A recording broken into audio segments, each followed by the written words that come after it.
Hey everyone, welcome to CHE Gold Trader. Today we are going to understand an important topic that every gold trader should know: how inflation and interest rates affect gold prices. First, let's talk about inflation.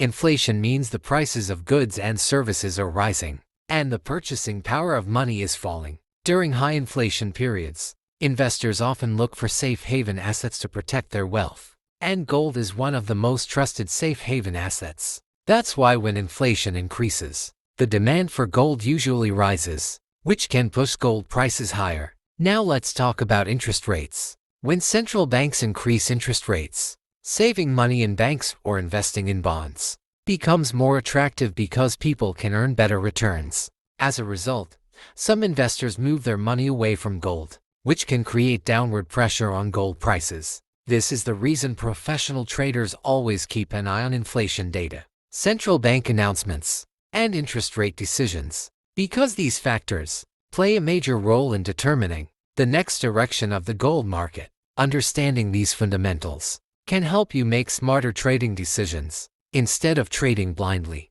If you want more simple and powerful gold trading knowledge, make sure to follow CHE Gold Trader for daily updates and insights.